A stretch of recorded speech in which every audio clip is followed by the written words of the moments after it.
जंगल में अजीब सन्नाटा छाया हुआ था। पत्ते नहीं हिल रहे थे, हवा नहीं चल रही थी, जैसे जंगल खुद डरा हुआ हो। तभी एक गधा तेजी से दौड़ता हुआ आया।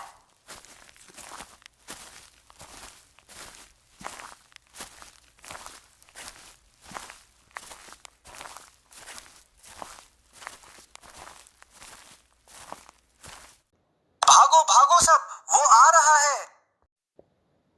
कौन आ रहा है? तीन सिर वाला लकड़बग्गा। सुनते ही सभी जानवर अपनी अपनी जगह ठिठक गए। तीन सिर वाला लकड़बग्गा, ये नाम पहले भी सुना था। बहुत साल पहले बुजुर्ग जानवर कभी कभी धीरी आवाज में इसका जिक्र करते थे, जैसे नाम लेने से भी डर लगता हो। कहते थे कि उस जंगल की उस पार एक काली पहाड़ी है। उस पहाड़ी की गहरी गुफा में एक ऐसा जानवर रहता है जिसके तीन सिर हैं।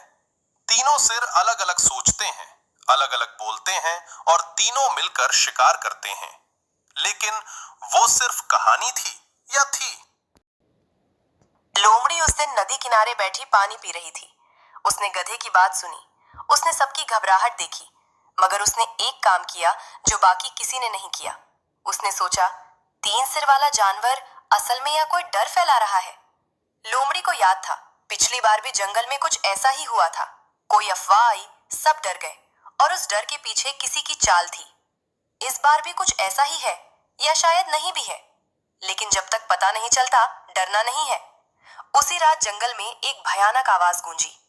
एक आवाज नहीं, तीन आवाजें एक साथ, अलग अलग सुर में, जैसे तीन जानवर एक साथ चीख रहे हों। सभी जानवर अपनी अपनी गुफाओं में दुबक गए।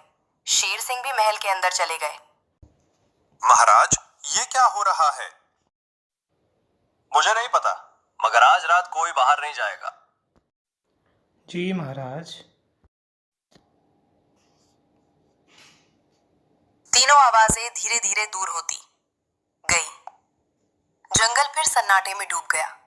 अगले दिन सुबह जब जानवर बाहर निकले तो नदी किनारे एक अजीब निशान मिला।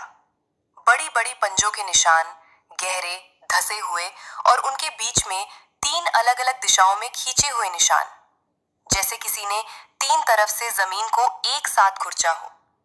ये एक जानवर के निशान नहीं है, तो क्या सच में तीन सिर वाला है या तीन अलग अलग जानवर हैं जो साथ चलते हैं?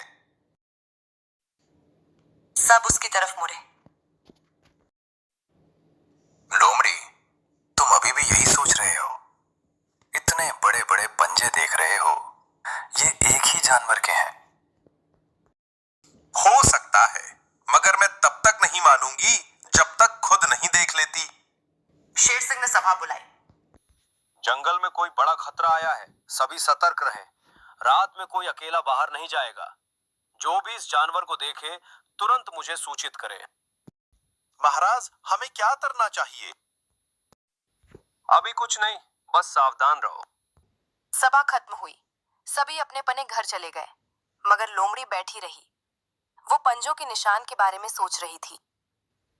तीन दिशाओं में खींचे हुए निशान। अगर एक जानवर के तीन सिर होते हैं तो पंजे कितने होंगे? चार, बस चार। तो खिंचाव तीन दिशाओं में क्यों? कुछ गड़बड़ था। दूसरी रात फिर वही आवाजें आई, मगर इस बार लोमड़ी सोई नहीं थी। वो पहले से तैयार थी। एक घनी झाड़ी के पीछे छुप कर बैठी थी, आंखें खुली, कान खड़े। आवाजें पास आने लगी। लोमड़ी की सांसें रुक गईं, और फिर उसने देखा तीन परछाइयां अलग अलग दिशाओं से आ रही थी, मगर एक दूसरे की तरफ बढ़ रही थी। तीन जानवर तीनों एक जगह मिले, पास आए, और फिर लोमड़ी ठीक से देख नहीं पाई। अंधेरा बहुत था, मगर उसने एक चीज जरूर देखी। तीनों परछाइयां एक हो गईं। एक बड़ी सी आकृति जो धीरे धीरे जंगल की तरफ बढ़ने लगी।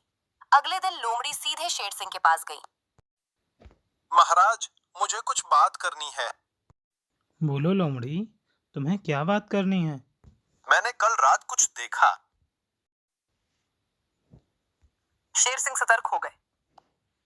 तीन परछाइयां थी अलग अलग, मगर फिर वो एक हो गईं। मतलब ये कि या तो तीन जानवर मिलकर एक बड़ा जानवर बनने का नाटक कर रहे हैं, या फिर कुछ और चल रहा है। शेर सिंह ने एक पल सोचा। लोमड़ी, तुम्हारी बात में दम तो है, मगर सबूत चाहिए। हाँ महाराज, और सबूत के लिए मुझे थोड़ा वक्त चाहिए। उसी दिन जंगल में एक नया जानवर दिखाई दिया, बड़ा सा भारी भरकम काले रंग का। वो सीधे शेर सिंह के दरबार में आया। महाराज, मैं इस जंगल में शरण चाहता हूँ। कौन हो तुम और इस जंगल में क्या करने आए हो? मेरा नाम कालू है। मैं पास के जंगल से आया हूँ। वहां 3 सिर वाले लकड़बग्घे ने उजाड़ दिया सब। मैं किसी तरह बचकर निकला। जंगल में सन्नाटा छा गया। क्या कह रहे हो? तुमने उसे देखा है क्या? देखा ही नहीं, उससे लड़ा भी हूँ, इसीलिए बचा। सबकी नजरें कालू पर टिक गईं। सब प्रभावित थे, सब डरे हुए थे, मगर लोमड़ी ध्यान से देख रही थी। कालू की आंखें, वो बहुत शांत थी, बहुत ज्यादा शांत। किसी ऐसे जानवर की आंखें जो सच में 3 सिर वाले से लड़ कर आया हो। उनमें डर होना चाहिए, थकान होनी चाहिए, घाव होनी चाहिए, मगर कालू बिल्कुल ठीक ठाक था। महाराज, इसे शरण दे दीजिए।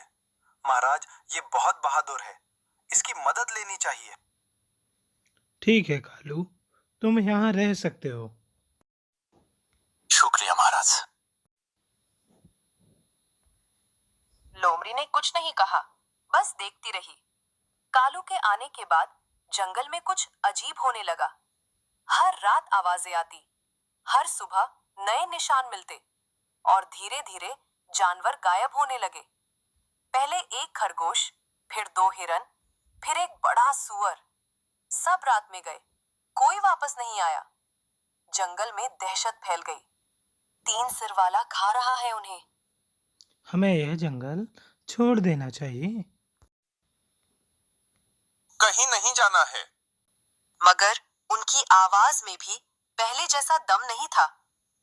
उस रात लोमड़ी कालू के पास गई। कालू भाई, बड़ी मुश्किल है जंगल में। हाँ बहन, मैंने कहा था ना, वो बहुत खतरनाक है। तुमने उससे लड़ाई की थी, कैसे जीते थे? मैं तो उसे दुम दबाकर भाग गया था। कालू ने हल्के से हंसकर कहा। कोई जो अभी अभी किसी खतरनाक जानवर से भाग कर आया हो, वो इस तरह हल्के से नहीं हंसता। अच्छा एक बात बताओ, उस जानवर के तीनों सिर एक साथ बोलते हैं या अलग अलग? लोमड़ी ने नोट किया। मोटी, पतली, बीच वाली, ठीक वैसी ही जैसी रात को आती थी। लोमड़ी ने मन में दोहराया। अगले दिन लोमड़ी जंगल के बाहर की पहाड़ी की तरफ चली गई, अकेली। वो जानती था ये खतरनाक है, मगर बिना सबूत के कुछ होने वाला नहीं था। पहाड़ी के पास पहुंची तो उसे एक पुरानी गुफा दिखी। अंदर से आवाजें आ रही थी। वो धीरे से पास गई, झांक कर देखा, अंदर 3 जानवर बैठे थे।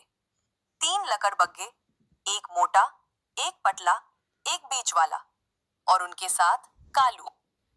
आज रात का प्लान क्या है? आज रात हम तीनों मिलकर शेर सिंह के दरबार के पास जाएंगे, आवाजें करेंगे। सुबह तक शेर सिंह इतना डर जाएगा कि जंगल छोड़ देगा, और फिर ये जंगल हमारा। तीनों हंसे। लोमड़ी ने सब सुन लिया, मगर जाते वक्त लोमड़ी का पैर एक सूखी टहनी पर पड़ा। शट की आवाज आई। कौन है वहां? लोमड़ी ने दौड़ लगाई। तीनों लकड़बग्घे और कालू उसके पीछे भागे। लोमड़ी तेज थी, मगर वह 4 थे। लोमड़ी ने एक ही रास्ता देखा, सीधे जंगल की तरफ, शेर सिंह के दरबार की तरफ। लोमड़ी चिल्लाते हुए दरबार में घुसी। अरे लोमड़ी, क्या हुआ? तुम इतनी जोर से भागती हुई आ रही हो और तुम्हारी सांस क्यों इतनी फूली हुई है? राज, 3 सिर वाला कोई नहीं है, 3 अलग अलग लकड़बग्घे हैं, और कालू उनका साथी है। क्या? ये तुम क्या कह रहे हो लोमड़ी? क्या ये सच है? मैंने खुद देखा, खुद सुना। वो आज रात यहाँ आने वाले हैं। तभी दरबार के बाहर से आवाजें आईं। 3 आवाजें एक साथ। सभी जानवर डर गए। वो आ गए, भागो। शेर सिंह ने बहादुरी से दहाड़ लगाई। सब रुक गए। लोमड़ी ने सच कहा है। आज हम डरेंगे नहीं, आज हम सामना करेंगे। महाराज, मगर वो 3 हैं और हम कितने हैं? मैं आपके साथ हूँ महाराज, आपको जो करना है वो करिए। एक एक करके सभी जानवर आगे आ गए। जानवर गुफा के बाहर आए। 3 लकड़बग्घे और कालू सामने खड़े थे। उन्होंने सोचा था कि डरे हुए जानवर मिलेंगे, मगर सामने पूरा जंगल खड़ा था। मोटा लकड़बग्घा एक पल के लिए रुका। कालू की आंखों में पहली बार डर आया।